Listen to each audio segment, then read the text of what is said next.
Hi, I'm Amanda Morgan, and this is Not Just Cute, the podcast, where we discuss all kinds of topics to help bridge the gap that exists between what we know and what we do in early childhood education.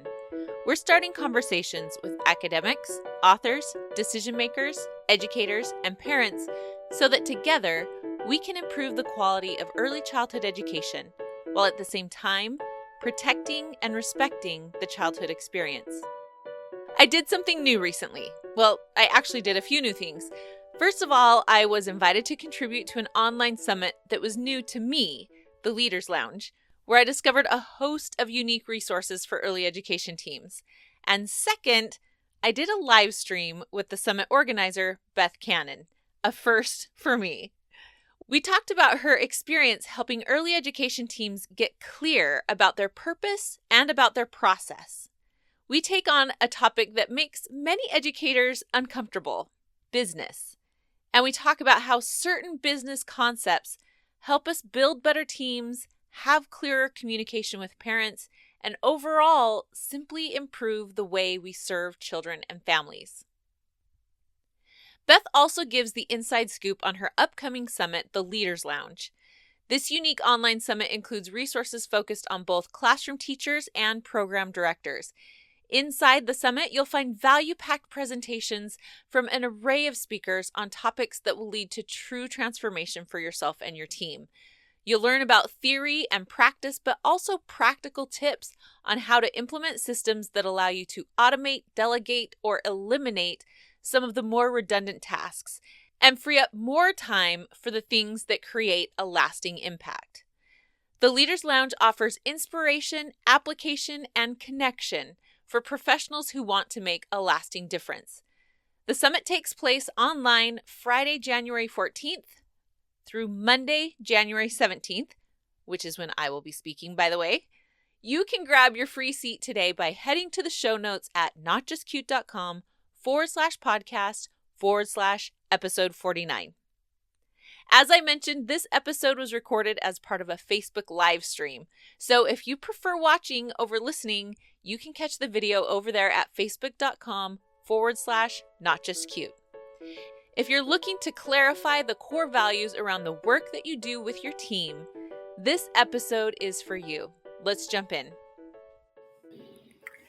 Hi, Beth. I'm so excited to talk with you. I'm so excited to have met you and to hear about this Leaders Lounge that you're doing. Thanks for We are going to have so much fun, and I'm so glad you're a speaker, Amanda.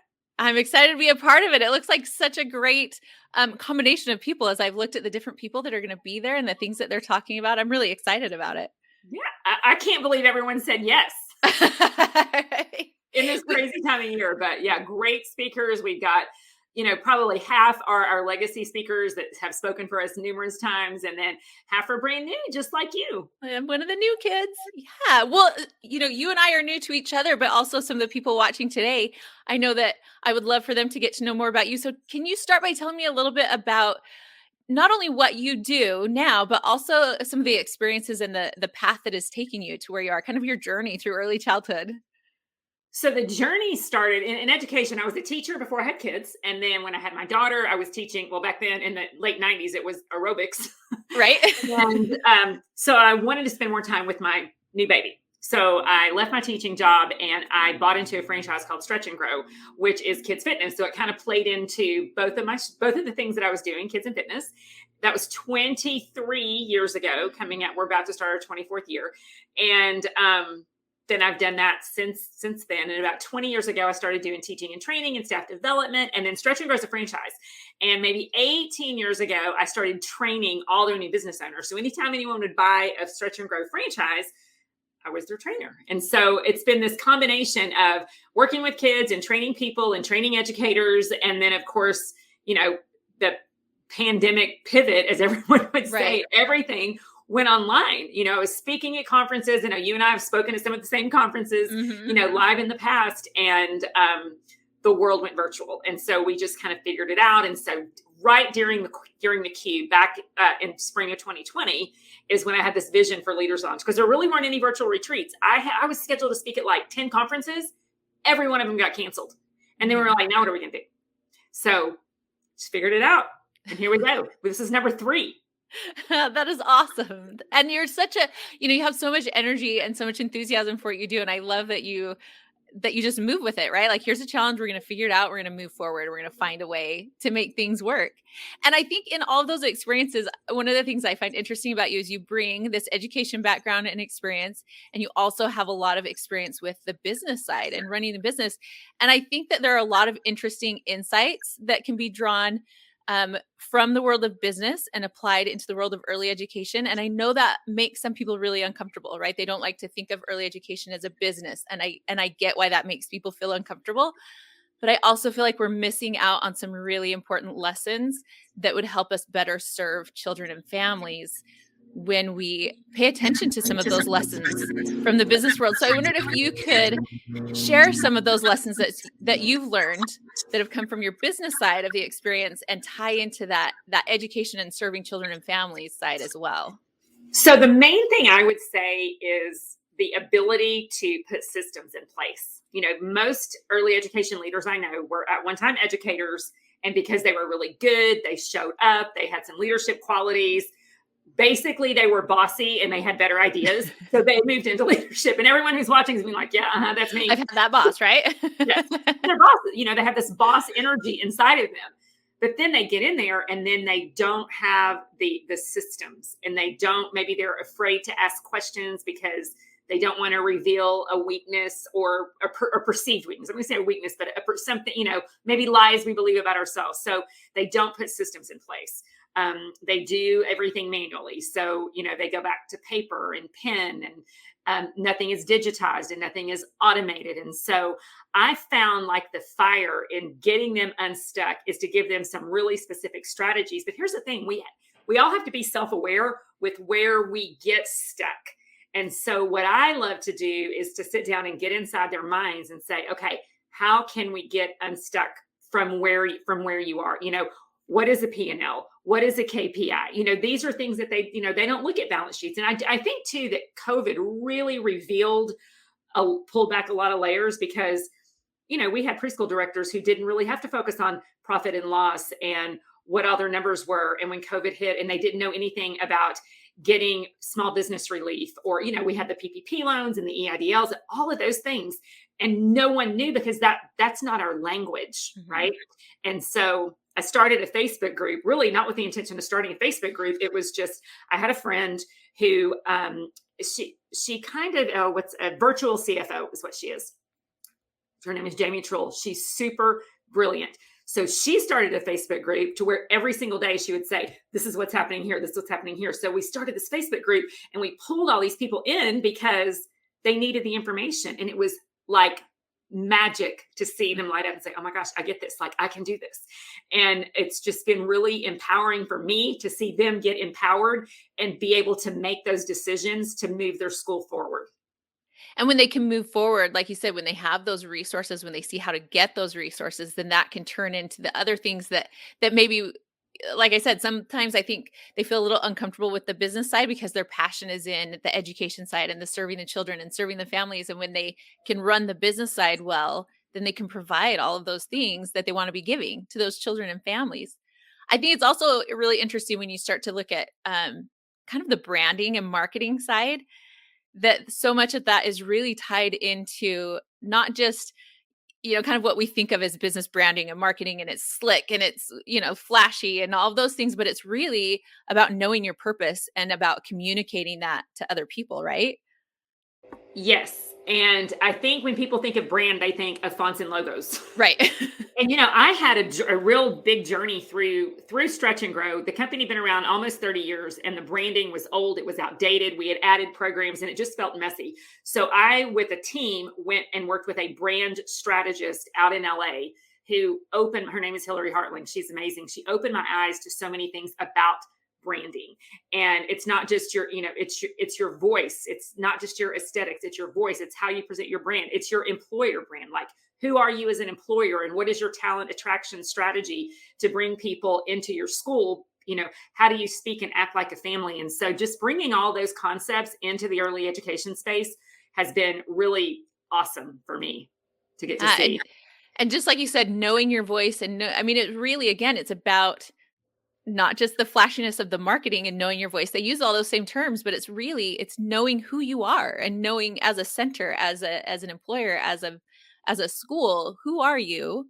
What are you about? What do you value? And how do we communicate that to parents? I know when I work with teachers and we do a lot of, workshops and talking about how important play is, that's one of the things I do a lot of work with.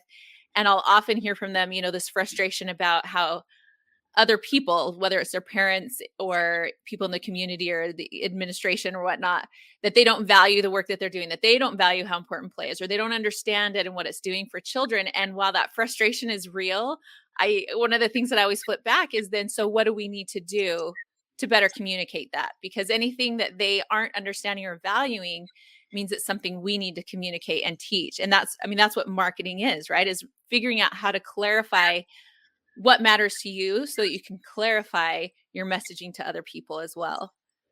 Yeah. And one of the kind of catchphrases during that whole rebrand phase was from a book called The Story Brand. And it's by Donald Miller. If you've read that, you have really great branding on your stuff. So I figured everyone who has great branding has read Story Branding. Right. He said, if you confuse, you lose. Mm-hmm. Right. So from the outside, a parent may see play as, why aren't you engaging with the kids? Why aren't you teaching them? Where's the algebra coming home? Where's the homework coming home? And you're like, they're playing. Right. And they don't necessarily understand the value. Maybe it's because we as educators haven't communicated what's happening. Right. And so I think that's one of the reasons why I feel like it's so important for us to, as educators, to get out of that discomfort with business, because it really comes back to better serving the people that we work with. And for us, that's children and families. And so if there's a part of the world, right, or an understanding that can help us do a better job of that, then that's something that we should learn more about. Read StoryBrand, right? If you run a school or a program, reading StoryBrand can help you get clear about what you do so that you can better serve people and communicate to them about what you're doing. So one of the things that you do as you work with teams is helping them get really clear about how they can be unified in their purpose. Yes. And how they can use that to better build their teams. And so I'm wondering if you could teach us a little bit about that process. How do we begin to identify what that central purpose is, and how do we begin to build our team around that unified, well-communicated purpose? So I think it goes back to branding. And one of my favorite workshops that we do, it's called Create a Brand New Culture. And so I walk through a brand strategy with, if your team is a brand, let's put some words around that. And so we go through, I give them a balloon, and on the balloon, they write down all the words that come to mind when they think of their school. So they think nurturing, family, play-based, faith-based, creative, whatever the words that they feel inspired by. It's like this group team. And so, they're talking, they're laughing. And so we write all these words up on a board, and then we choose like their top 5 words. So these are your top 5 words. So like with Stretch and Grow, for example, ours were high quality, educational, fun, engaging, entertaining. And so we take those words, and then everything that we do is going to flow from those words, right? So it's got to be fun, because this is what we know with kids, right? If we don't make it fun for kids, kids are going to make it fun for themselves. Right. And then it is no fun for the adults who are trying to teach them and care for them.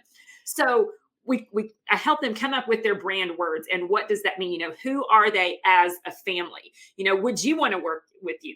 And then we come up with their we believe statements. We believe in blank. And then it's really cool because they get together in teams and they write out their purpose statements. What do we believe in? We believe in play-based education. We believe in allowing children to unleash their imaginations. We believe in high quality educational experiences. And so whatever is important to that school, I think it's really important for the teachers to know and understand, like, this is our mission. And then we talk about their core values, like, who are we as a family? How do we want to function? How do we want to act? And is everything that we're doing really flowing from those brand words from the outside, but from the inside, from the heart? Are we leading with our core values? So like, for example, today I had a meeting with my director, and she's amazing. She's been with me, almost 14 years. And, as with all people in education right now, we're all a little tired. It's been a long season, and we've come into the holidays, and it's just been just all the weird, crazy pressure. But we talked about, we've got to get back to our core values and energy and enthusiasm. So when we head into this new year, we have to be really clear that even if we're not feeling it, we've committed to walking in energy and enthusiasm. So I think just knowing who you are as a brand, knowing what you as a brand believe in, and then knowing and understanding what your core values are. Because the truth is this, when I speak to leaders, like school leaders, and I say, you have core values, they're like, oh yeah, we got them. What are they? Crickets. Right. I got to go check my binder. Right. It's in a binder. Oh gosh, don't even get started on the binder. Please, no more binders. Lose the binders. That's another, but again, it's where are those things? And if we know what they are, but yet we're not living into them, how do we know to be a unified staff if we don't even know what we're coming around to be unified with? Right. And I think when we communicate that as a staff, it creates so much support for each other, right? To build each other up and give each other that energy and that support and that feedback, and to help, all ships to rise, right? And I think it also helps individually when we know that what we're doing comes from a place of purpose. There's so much more satisfaction in what we do. And I think that leads into the next thing that I wanted to ask you about, is particularly right now. I mean, it's always been a challenge in early childhood education to have staff retention, right? And continuity of care is very important.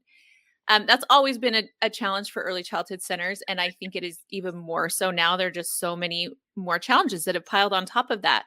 And there are some, obviously there's some topics that always come up when we talk about staff retention, and some of that has to do with pay and benefits and those types of things. But in addition to that, what are some things that you're seeing that would help us to have more continuity there, to build and retain high quality teams? Well, I think it's, just having a culture of value and helping them understand that they really feel valued. Like, when I did my year end with my director today, my number one thing is, hey, I really want you to know that you're valued, and then when we look around at how are we recognizing our employees? Are we on a regular basis, giving them experiences to where we can say, this is how, I saw that you did this. I appreciated that you showed up here. And so how are we showing them value? Because we can give raises. Yes. And that's important. And I gave one today. We can give bonuses. We can give, I gave my staff anthropology house slippers for Christmas because I love them and they make me happy. And I thought, it's a little splurge, but who doesn't like something great from anthropology, right? Right. So those are things that, kind of keep them connected to the team. Will they keep them long-term? I don't know that they will. I think we've got to keep reminding ourselves what internally motivates us and what is our why for why we show up. Because really, does anyone go into education thinking that they're going to get rich? Does anyone go into education thinking, I'm going to teach and I'm going to buy a jet at the end of my first year of teaching? It's not necessarily a position. I think we're helpers, we're nurturers, we have servant hearts, and we don't always go into it because we're expecting big financial benefits, but we go into it because we love kids, we're motivated, we're inspired by kids, and we want to see the benefits of what we do. Like, we get our joy from that internal motivation with the kids. And when you ask people who are tired and exhausted, why do you stay? It always goes back to the kids, almost Right. always. So if we can keep reminding them and encouraging them and patting them on the back, and hey, I know you're doing a great job and I appreciate you and you're making a difference. That, I think, is the biggest retention strategy. And then realizing we have to surrender what we can't control, Amanda. I wish that I could keep everyone in their seats, but the fact of the matter is life happens. Somebody's going to have a baby and going to want to stay home. Someone's going to get transferred. Someone is going to need more of a full-time job. Someone's going to need more money. So life is going to happen, but I have to believe that there is an army of people out there who are put on this earth for such a time as this to work with young children. And I have to believe that when all this craziness is over, because I know this for a fact, there are people who are not coming back into the classroom because they're afraid of COVID, whether afraid for themselves, afraid for their children, afraid for, maybe immune compromised family members that they care for or that they're in close Right. contact with. I truly believe that there are people who are not back in the workforce yet because of that. And God willing, who knows what's going to happen with COVID, but I have to believe they're out there. And I have to believe that they are going to be placed in the right places at the right time. And they're going to bring so much joy and so much benefit to the families and schools that they're going to get to serve when they do get in those seats. And when you share that passion that you obviously have, when you build a team around that kind of energy and passion, and around that clarified purpose that you just talked about, when we make it clear, what are we about? What is it we expect? What is it that we are trying to build together?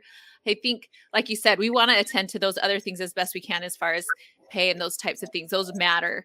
But that it really, when people are unified in that purpose, there's so much to that is so powerful for people to enjoy their jobs and to do it well also. I actually was just reading through a Facebook thread of teachers recently, and somebody actually asked that, said, there's this other job, you can get better benefits, better pay, and those things matter. I'm not trying to take away from that at all, but there were people in there that said just what you're saying, that I know I could get more money over there, but I love where I work. I love what we're about, and I would never trade off these things that I really value in my job and that I feel valued for, just for the check. That alone is not enough, right? That there's having that unified purpose and being clear about the value that you're bringing. Yes, and I believe that the army of people that left. Oops, sorry, that's my alarm. Right. That's my 320. That's my 320 alarm. I have an Ephesians 3:20 alarm. God can do more, immeasurably more than we can ask, think, or imagine. Every day at 3:20, my alarm. Oh, that's awesome. But I think that the people who left to go stock shelves at Walmart for $17 an hour, guess what? That is a soul-sucking job if you are really meant to work with children. Now, if you love stocking shelves and that makes you happy, that might be your jam, and that's a great salary for that, right?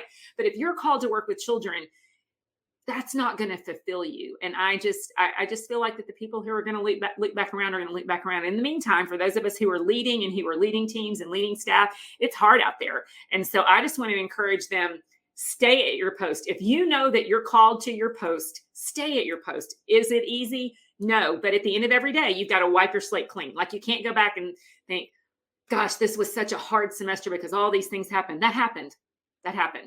You dealt with it. You're moving forward. We get grace for this day.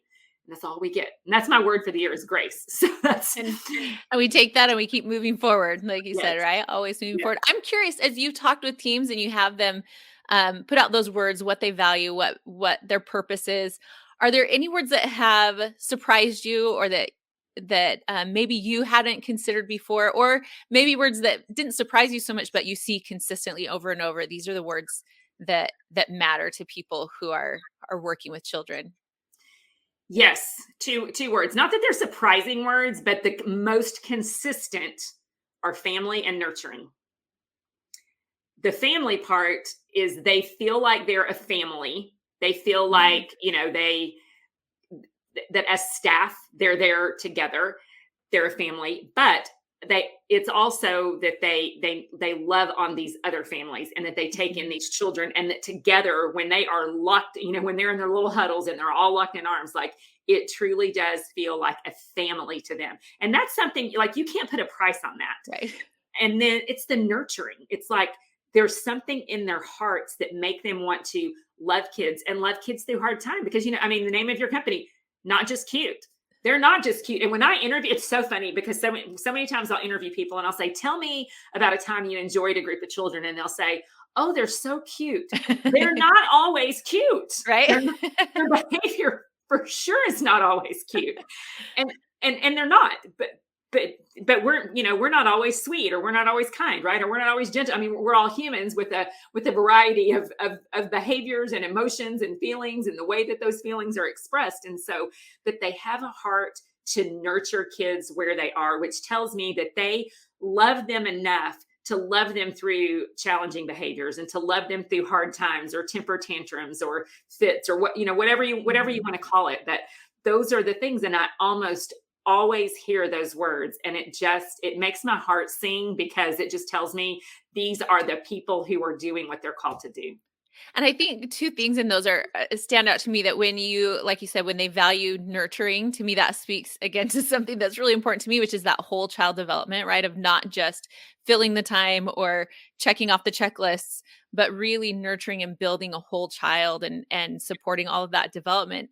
And when you talk about building that family community through the center, I just thought, that's so true, that as um that families need that more than ever, right? They need to feel like they're part of a larger family. Families need that support. So when it's more than just a place where you take your child for the day, but it's a place that really supports your whole family, and has a larger family feel to it. Like you said, you can't put a price on that. It's something that I think even before COVID was something that we were seeing in society and communities, that the structure is just different, right? We're not all right next to our extended families, and our neighborhoods are kind of becoming more insular.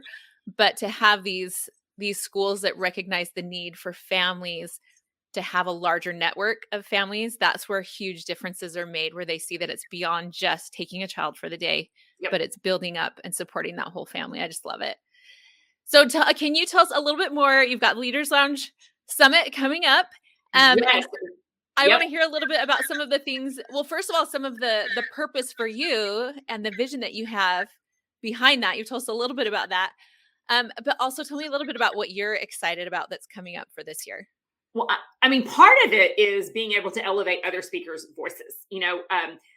We all speak to the same audience, and this same audience needs a variety of things. You have your special magic that you're going to talk about. What are you talking about? What's your topic? Remind me again. I am talking about helping parents understand the power of play. Yes, which is huge.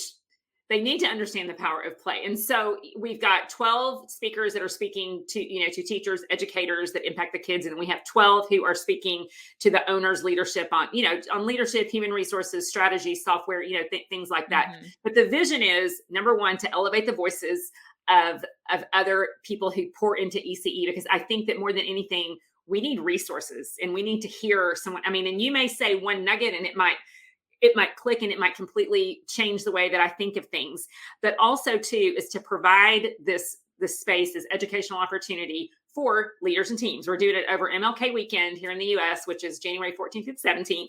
And it's pre-recorded, so you can watch it all day long, and every day will stay live for 24 hours. And then we have an all access pass. If they want to get the all access pass, they can watch it for up to a year, or they can take the courses for credit to receive certificates. I know most of us are degreed educators, trainers, so we've got those credentials that they can, petition to their state and get state credit for a lot of the talks that they do. And then our speakers have given like over $10,000 in bonuses, which when those bonuses started coming in, I was like, oh my gosh, this is really, really awesome. So, the speakers are just providing a lot of value, and my heart is overjoyed. Just looking at everything and like seeing that this was like a dream that I had and it came alive, and now it's like on its third round, like it's on its third life.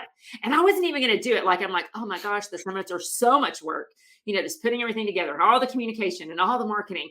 But so many people said, are you going to do another Leaders Lounge? I'm like, mm-hmm. And then I was at a conference in Reno in October, and someone asked me again, and she's like, please do that. Our teachers love that. And that was so great.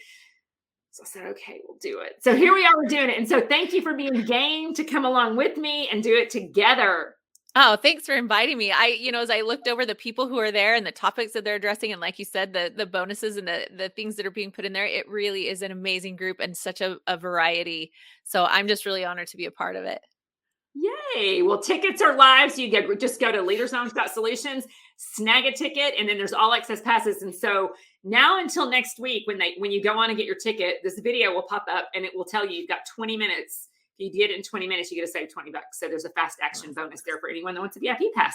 Awesome. Well, I love it. And I think like you, that there are good things on the horizon. Things are, there are great things to come. And I think it's such a great thing to pour into early childhood education, and to know that we're ready for these great things that are on the horizon, that we can hit the ground running and serve these children and these families the very best that we possibly can. And this is not an industry that's going out of style. I mean, I just asked my husband for a file folder this morning, and I thought, I wonder how long they're going to be in business, right? there are always going to be children, and there will always need to be people who care for and nurture and educate and love on children. So we're not going anywhere, but you know what? We're going to figure out how to do it better. And going into 2022, regardless of the challenges that this crazy world throws our way, we're committed to serving the kids and then serving those who love the kids. So wonderful. Well, thank you so much for putting this together, and thanks for talking with me today. Absolutely. Thanks for having me.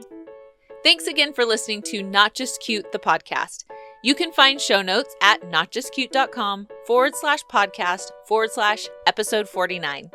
There you'll find a link for registering for the Leaders Lounge, along with other interesting tidbits addressed in this episode.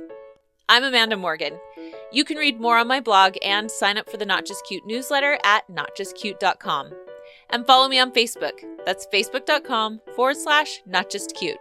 You can also find me on Instagram, so follow me there at Amanda_notjustcute. Thanks for listening today, and as always, thank you for standing up for children and for childhood.